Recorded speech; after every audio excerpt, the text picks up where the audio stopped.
Presidente da Câmara aceita pedido de abertura de CPI para investigar a tragédia de Brumadinho. O desastre foi tema de comissão geral no plenário. E comissão externa já marcou as primeiras audiências. Defesa dos animais ganha destaque. É tema de 25 dos novos projetos apresentados este ano. E veja também: evasão, aprendizagem baixa, falta de estrutura. Os desafios da educação para 2019.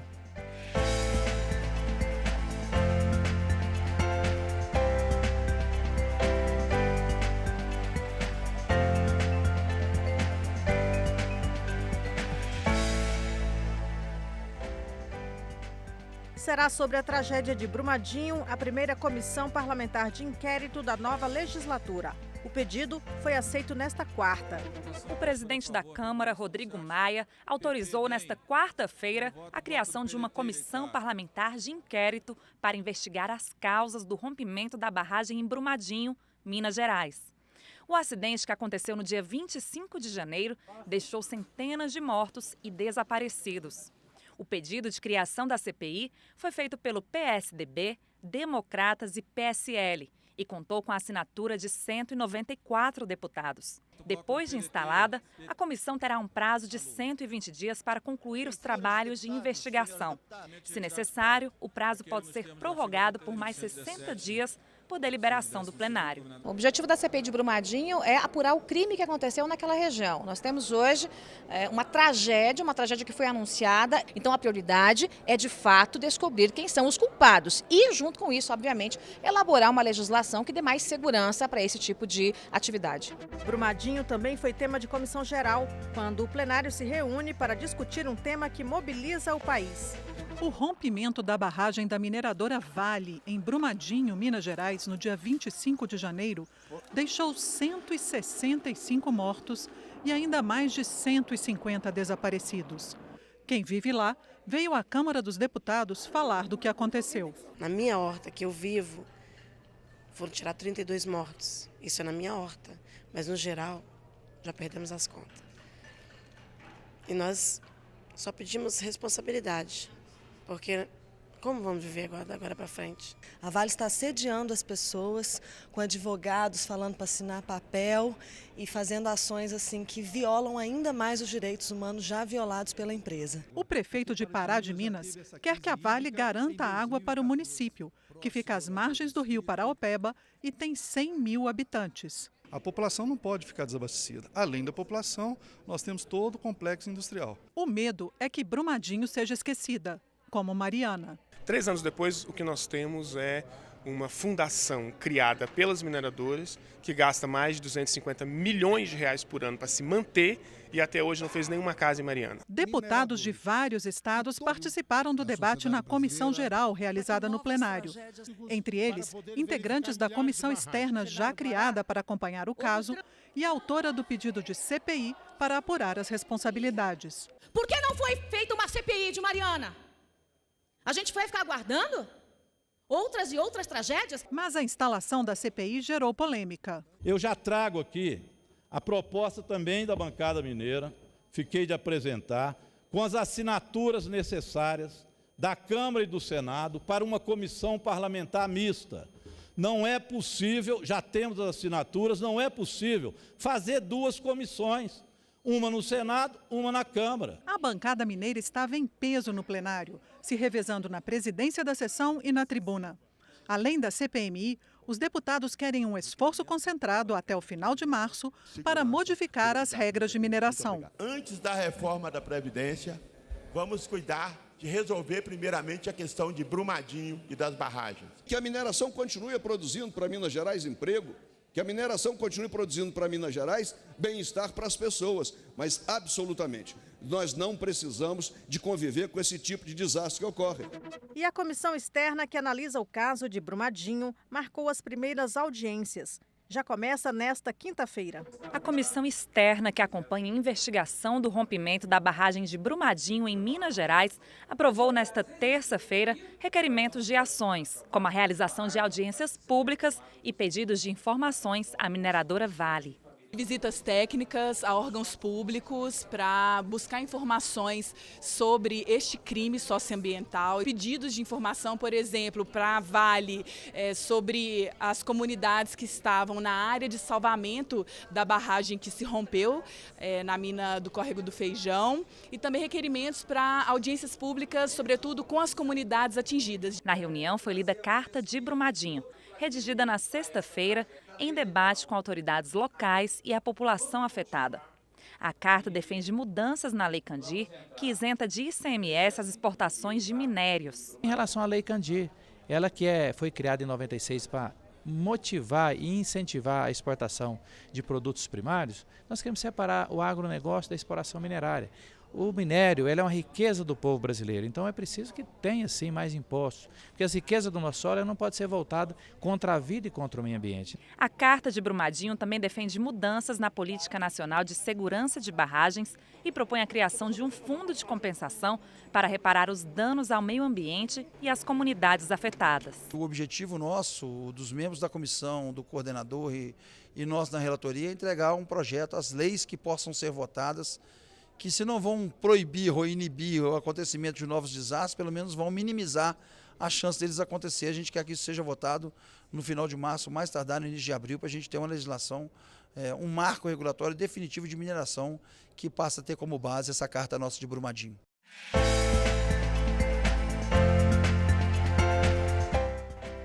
Os cuidados com os animais ganham destaque na agenda da Câmara.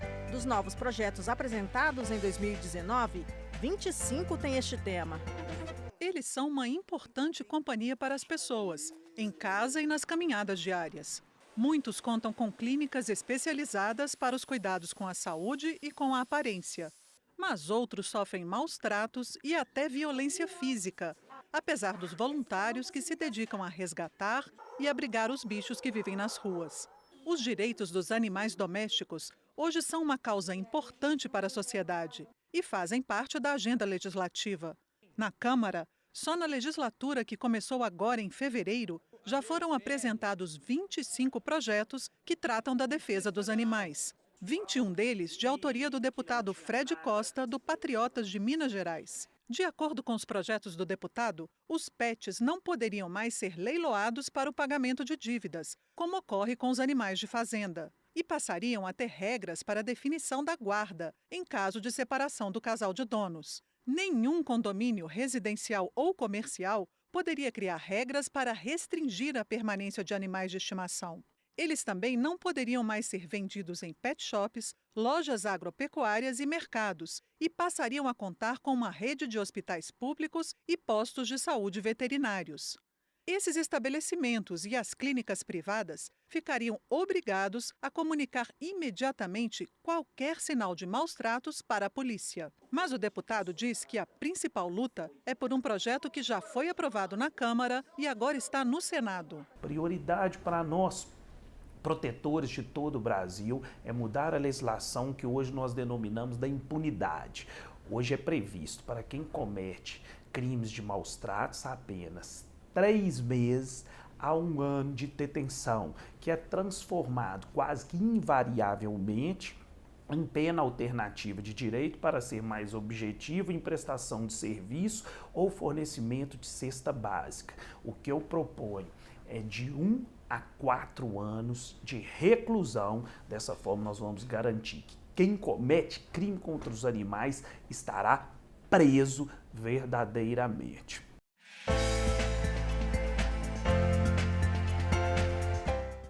Nesta quarta-feira, o plenário da Câmara aprovou a medida provisória 852, que traz várias mudanças relacionadas a imóveis públicos federais. Entre essas mudanças, a possibilidade de os prédios e terrenos do INSS serem transferidos para a União. Assim, passam a ser administrados pelo governo federal e podem até ser vendidos. A estimativa é que possam render cerca de 6 bilhões de reais. O texto também permite que o governo doe imóveis a organizações religiosas e instituições beneficentes ou de assistência social. Hoje, essas doações de imóveis públicos só podem ser feitas a estados e municípios e iniciativas com participação pública voltadas para programas habitacionais de regularização fundiária. Outro ponto, Clubes esportivos que ocupam imóveis públicos desde antes de 1988 poderão ter prorrogada essa ocupação sem passar por licitação e também terão desconto de 50% para pagar o que devem aos cofres públicos por causa dessa ocupação. Para finalizar, vamos destacar mais um ponto. O texto ainda permite a venda de imóvel da União com desconto de 25% se quem for comprar for pagar à vista. Agora, a medida provisória vai para análise do Senado.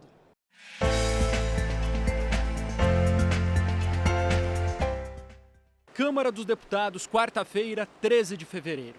A reunião aqui é preparatória para algo que todos sabem virá: uma proposta de reforma da Previdência.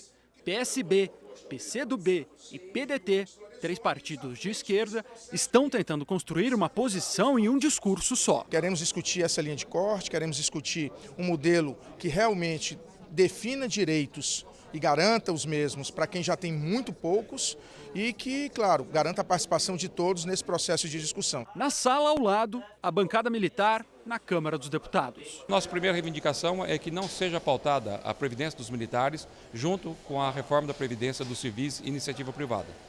Porque vão acabar, obviamente, querendo repassar para os militares as mesmas condições que está sendo passada para os civis. Horas depois, foi a vez da Frente Parlamentar em Defesa da Previdência. Mais de 100 entidades e 70 deputados marcando posição. Que haja uma reforma ampla, geral e restrita, como gosto de falar, que atinja todas as categorias, que cada um dê a sua parcela de contribuição, para que assim fique menor, né, o peso sobre as costas dos aposentados do regime geral. O fato é que o texto da reforma está pronto, segundo o ministro da Economia, Paulo Guedes. Faltam apenas alguns ajustes para que seja enviada aqui ao Congresso Nacional. São necessários pelo menos 308 votos para aprová-la no plenário. É claro que cada um tem uma ideia diferente. Nós vamos ter que ter a capacidade de, ao receber a reforma proposta pelo governo, debater a exaustão, recepcionando todas as ideias, todas as sugestões que têm um caráter não de obstruir, mas tentar construir algo bom para o futuro do país, seja vindo de onde for.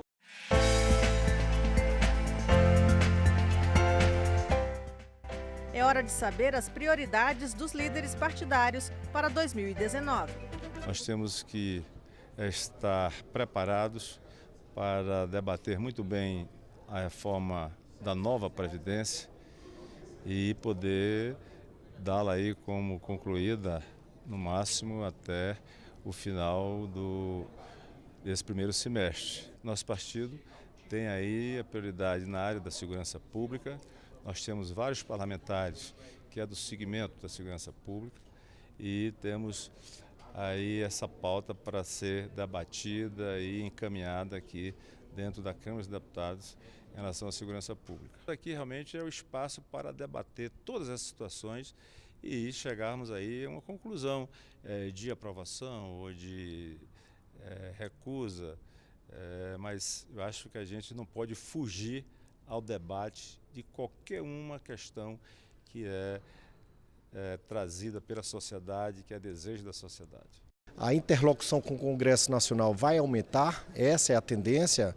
O presidente sabe que o Congresso é importante para dar estabilidade no seu governo e aqui o PTB vai estar à disposição para conversar e dialogar para o bem do país. E encarar a reforma da Previdência é uma das maneiras, não é? A reforma que está aí não atende a sociedade como um todo. A gente tem que proteger o trabalhador rural, mas nós sabemos e temos a consciência, o PTB tem a consciência de que tem que enfrentar essa questão. Estamos esperando que essa proposta venha do Executivo, né? Foi muito debatida no governo anterior, mas essa nova proposta, essa nova ideia de como vai ser a Previdência, o Congresso Nacional está esperando que o governo federal traga para o debate dentro do Congresso.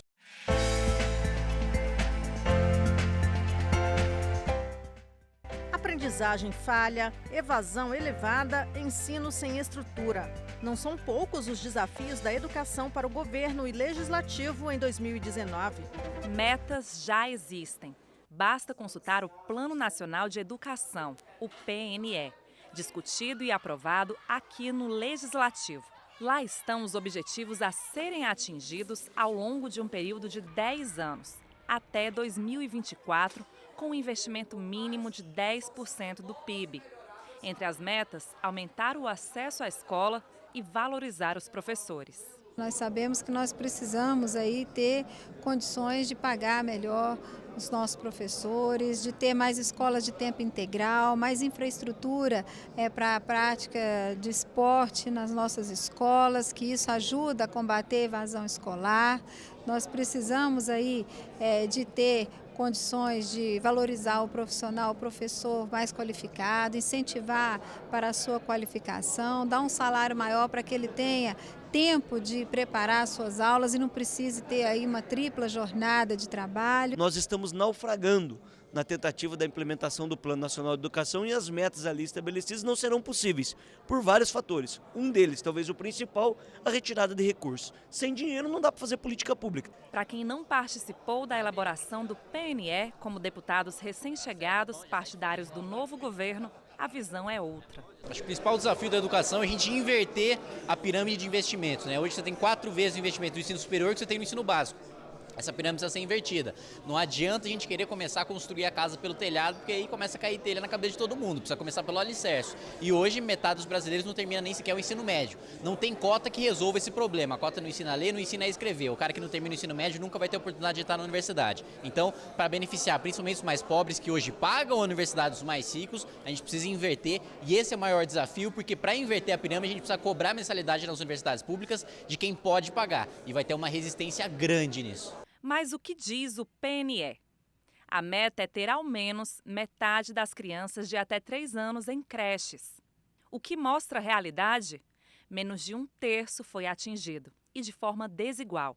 Entre os mais ricos, 55% estão matriculados. Entre os mais pobres, só 26%. E no caso da pré-escola? O PNE previa que todas as crianças de 4 a 5 anos estivessem matriculadas desde 2016. Mas qual é a realidade atual? Mais de 500 mil, ou 9,5% do total, não tem vaga. Resultado, do total de alunos matriculados no primeiro ano do ensino fundamental em 2006, só 1/3 concluiu o ensino médio em 2017. O ensino superior também está incluído no PNE. Meta, chegar a 2024 com 33% dos jovens de 18 a 24 anos matriculados. Realidade, apenas 18% estão matriculados hoje. O discurso do governo Jair Bolsonaro reforça que os recursos são suficientes, faltariam ajustes na gestão. E também valoriza outras abordagens, como o projeto conhecido como Escola Sem Partido, que não foi votado em 2018 e poderá ser reapresentado este ano. E outros temas esperam, como a renovação do Fundeb, o Fundo de Recursos para a Educação Básica. Estas foram as notícias da Câmara nesta quarta-feira, 13 de fevereiro. Para mais informações ou para rever as nossas reportagens, acesse www.câmara.leg.br. O Jornal da Câmara volta amanhã.